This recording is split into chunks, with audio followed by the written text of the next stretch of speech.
आया था? SSP। जो भी बंदा CSS करके SSP बनता है तो उसकी गर्दन में एक वक्र सरिया आ जाता है, वो अपनी गर्दन जो है ना वो बड़ी, वो कहता है कि मैं तो SSP बन गया हूँ, मैंने पता नहीं क्या कर लिया है। SSP behind the neck of pancreas, S for superior mesenteric vein, S for splenic vein, ये दोनों आपस में मिलके क्या बनाती है? P, portal vein. अच्छा, पोर्टल वेन बन गई, लेकिन इसने किस लिगामेंट के अंदर रन करना है? पोर्टल वेन जो होती है वो लेसर ओमेंटम के अंदर रन करती है। पोर्टल वेन क्या करती है? वो लेसर लेसर ओमेंटम के अंदर रन करती है। अच्छा सर, एक हमने चीज पढ़ी थी कि सप्लेनिक, जो सप्लेनिक आर्टरी होती है वो किस में रन करती है? ठीक है, सप्लेनिक आर्टरी जो होती है वो किस में रन करती है? ठीक है, तो वो सप्लीनो सप्लीनो रीनल लिगामेंट। सर लेकिन हमने सप्लीनो रीनल लिगामेंट का तो नाम ही कभी नहीं सुना। ठीक है, कुछ बच्चे मुझे कहेंगे सर हमने कभी सप्लीनो रीनल लिगामेंट का तो नाम ही नहीं सुना। तो बच्चों वो रीनल लिगामेंट का ही दूसरा नाम है, वो लीनो रीनल लिगामेंट का ही दूसरा नाम है। जिस तरह स्प्लीन का एस अगर निकाल दें और पी निकाल दें तो वो लीन लीन बन जाता है ना, तो लीन को हम प्यार से कह देते हैं लीनो। ठीक है, तो लीनो रीनल लिगामेंट, इससे हमेशा याद रखना कि जो स्प्लेनिक आर्टरी थी वो लीनो रीनल लिगामेंट में, सर ने हमें बताया था कि स्प्लेनिक आर्टरी स्प्लीन वाला जो लिगामेंट था स्प्लीनो रीनल लिगामेंट। ठीक है, जिनको नहीं याद है उनके लिए। ठीक है, तो सप्लीन का अगर एस और पी निकालते हैं तो उसको हम प्यार से लीनो कह देते हैं, सप्लीन को क्या कह देते हैं? लीनो कह देते हैं। तो लीनो रीनल लिगामेंट, लीनो रीनल लिगामेंट। ठीक है, keep it remember like this. अच्छा जी, पोर्टल वेन रन करती है, किसमें जाती है? सर दूसरा कौन सा था? एक कैंसर था, एक कैंसर था और एक CBD, एक कैंसर था और एक CBD। ठीक है, कॉमन बाइल डक्ट, CBD। अच्छा, दो बेसिलर आर्टरीज, दो basilar arteries, two vertebral arteries, two vertebral arteries combine to form one basilar artery. Combine या converge to form one basilar artery. Combine या डाइवर्ज तो होता है ये, लेकिन ये क्या कर रही है? कन्वर्ज हो रही है। तो ये क्या चीज होगी? Convergent, convergent.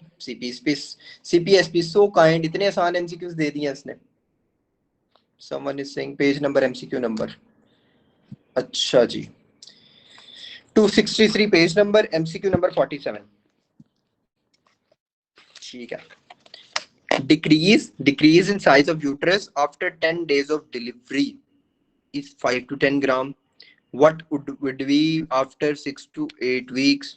ये किस तरह का सवाल है? अब हम वजन देखते रहेंगे कितना कितना है। अच्छा, लेकिन फिर भी अब CPSP ने दिया है, तुम्हें याद करना पड़ेगा। अच्छा, इसमें ना आप लोगों को पहले ये पता होना चाहिए, आप लोगों को पहले ये पता होना चाहिए कि जब डिलीवरी होती है, जब डिलीवरी होती है तो फिर यूट्रस का वेट कितना होता है। एक चीज तो कंफर्म है ना कि जैसे जैसे जैसे जैसे टाइम गुजरना है, यूट्रस जो होती है प्रेगनेंसी में बहुत ज्यादा बड़ी हुई होती है। ठीक है, जस्ट पहले हम थोड़ा सा बेसिक की तरफ जाते हैं ना, कि यूट्रस जो है वो प्रेगनेंसी में बहुत ज्यादा बड़ी हुई होती है। तो डिलीवरी के बाद जब डिलीवरी हुई फौरन, उस वक्त यूट्रस का वेट कितना होगा? अगर हम उसको उस वक्त वजन करें तो वो 1000 ग्राम, हजारों में होता है। ठीक है, 1000 ग्राम होगा जब डिलीवरी हुई। डिलीवरी के दौरान, डिलीवरी के बाद उसका वजन कितना हुआ? 1000 ग्राम। डन, इतना याद रख लो, 1000 ग्राम होता है जब डिलीवरी होती है। अच्छा, एक हफ्ते बाद, एक हफ्ते बाद कितना होगा? एक हफ्ते बाद जो है यूट्रस का जो वेट है उसको उसको हाफ करो। 1 वीक बाद यूट्रस का जो वेट है उसको हाफ करो। 1000 का हाफ कितना होता है? 1000 का हाफ कितना होता है? 500। तो 500 ग्राम होगा, 500 ग्राम होगा आफ्टर 1 वीक।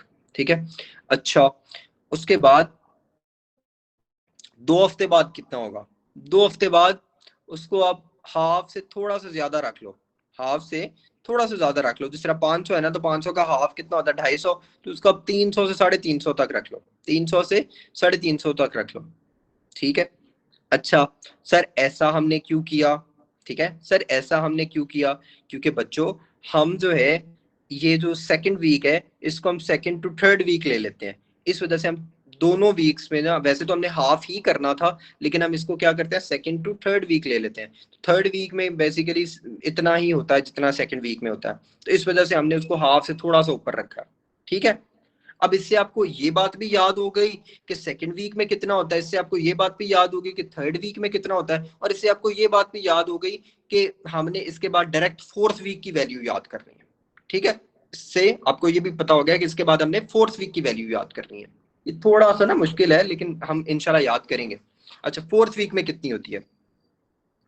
फोर्थ वीक में जो शुरू में हजारों में थी ना, इधर सैकड़ों में आ जानी है। शुरू में जो हजारों में थी ना, इधर सैकड़ों में आ जानी है। तो 100 ग्राम, 100 ग्राम। और after 6 to 8 weeks, after 6 to 8 weeks, 6 से 8 हफ्ते बाद वो 100 का भी आधा कर लो, ठीक है, 50 यानी 40 से 60 तक जो रेंज है ना 50 की, उधर तक चली जाती है। कोई ऐसा बच्चा जिसको याद नहीं हुई, मैं उसको दोबारा याद करवाऊँ? कोई ऐसा स्टूडेंट जिसको याद नहीं हुई, उसको मैं दोबारा याद करवाऊँ? Anyone? Anyone? Sir kindly quick repeat कर दें एक देखो दफा। देखो, मैं बुक बंद कर रहा हूँ। शुरू में क्या होता है, शुरू में क्या होता है, प्रेगनेंसी में डेफिनेटली यूट्रस ने बड़ा होना है, प्रेगनेंसी में यूट्रस ने बड़ा होना है।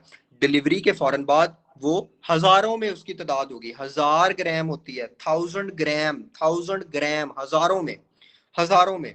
हजारों में इसलिए कह रहा हूँ क्योंकि एंड पे सैकड़ों में रह जाएगी, ठीक है। तो हजारों में होती है पहले पहले पहले डिलीवरी, आफ्टर डिलीवरी। अब पहले हफ्ते, आफ्टर फर्स्ट वीक वो कितनी होगी? 1000 का हाफ कर दो, 500, 500। अच्छा, आफ्टर सेकेंड वीक कितनी होगी? तो बच्चों सेकेंड वीक में आप 500 का हाफ करो तो वो बनता है 250। लेकिन थर्ड वीक में और सेकंड वीक में, थर्ड वीक में और सेकंड वीक में इतना ही होता है, तो इसलिए हमने 250 से थोड़ा सा इसको अबव रखना है, थोड़ा सा इसको अबव रखना है, क्योंकि ये 2 हफ्तों की वैल्यूज है ना। ठीक है, तो उसमें हमने इसको कितना कर देना है? इसको हमने कर देना है 300 से 350, 300 से 350। ठीक है। अच्छा, अब डायरेक्ट हम जाएंगे सेकंड वीक के बाद फोर्थ वीक में। ठीक है, सेकंड वीक के बाद फोर्थ वीक में, फोर्थ वीक में कितनी होगी? फोर्थ वीक में वो जो शुरू में हजारों में वैल्यू थी वो सैकड़ों में रह जाएगी, 100 ग्राम, 100 ग्राम। अच्छा, व्हाट इफ अगर मैं कहूँ कि 6 to 8 वीक्स बाद कितनी होगी? तो 100 का हाफ क्या होता है? 50। तो इसकी रेंज ले लो 40 से 60 ग्राम, 40 से 60 ग्राम। ठीक है, तो यहाँ पे जो मोस्ट सुटेबल ऑप्शन है वो 60 ग्राम है, क्योंकि 6 to 8 वीक्स दिया। क्लियर?